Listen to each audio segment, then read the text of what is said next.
Good afternoon, everybody. I'm Rolene Marks. This is the Israel Brief brought to you by Lay of the Land. And can you believe it is the weekend time already? But before we have a much needed rest, let's take a look at those top stories.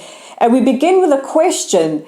Did President Herzog get himself into quite a bit of a bind with a hot mic situation?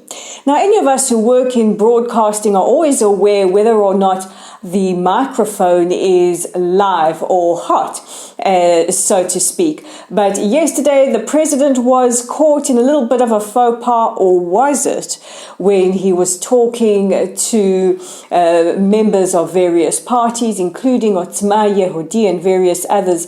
And he said that the world is very anxious because of a coalition partner. Now, it is believed that he was referring to Itamar Ben-Gvir, the chairperson of Otzma Yehudi, or the National Religious Party, that does, or has rather, raised a lot of concerns, not just here in Israel, but around the world as well. And speaking of Ben-Gvir, he has released his speech that he will be giving later today for the 32nd anniversary of the assassination of Rabbi Meir Kahan. Now, Meir Kahan, some of you might not know, was considered an extremist, a far rightist. In fact, he was tried for acts of terror. He was also the founder of the Jewish Defense League, and he was assassinated by an Egyptian in the United States 32 years ago. Kahane was banned from the Knesset because of his extreme racism. Now, Ben-Gvir says that although he has distanced himself from Meir Kahan, he still is inspired by him. That could give you quite a clear explanation why many people are very concerned about Itamar Ben-Gvir and his party. In other news, the U.S. ambassador to Israel, Tom Nides, has said that the U.S. will fight back quite strongly any attempts by Israel to annex parts of the West Bank.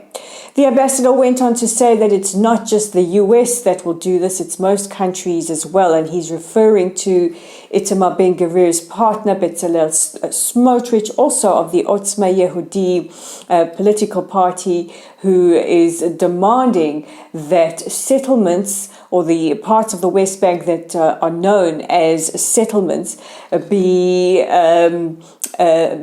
run by or be administered by the relevant ministries here in Israel and not by the IDF's civil administration authority. Long week, so you can imagine getting a little tongue-tied today. Nevertheless, we now go back to Benjamin Netanyahu, who is likely to be our incoming Prime Minister. He spoke earlier today with German Chancellor Olaf Scholz, who phoned him to congratulate him on his election victory. Netanyahu also reiterated to the German Chancellor that he would like to expand the circle of peace between Israel and many other Arab countries, and also thanked Germany for their support of Israel and understanding Israel's concern with regards to a potential nuclear Iran. And as always, we try to end our broadcasts on a positive note, and this time we go to Rockers One Republic, who are here for their concert coming up later over the weekend. They will be playing in Rishon LeZion, and it's not the first time they have been to Israel. They are great fans of Israel, and they were spotted sightseeing in and around Jerusalem yesterday.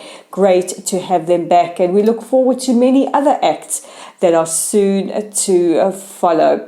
So that brings us to the end of today's short and sweet Israel Brief. Don't forget to check out our website at www.layoftheland.online. Our Facebook communities at Lottel's site. If you haven't already joined us, liked or followed us, please do so. Our YouTube channel is at the Israel Brief. We are growing steadily and would love it if you haven't already to hit that red subscribe button. And we're on Twitter at Lay of the Land 5. I'm Rolene Marks. This is the Israel Brief. I wish you all a wonderful, a peaceful, a restful weekend. Shabbat Shalom. And I will see you again, bright-eyed, bushy-tailed, fully rested and not tripping over my tongue on Monday.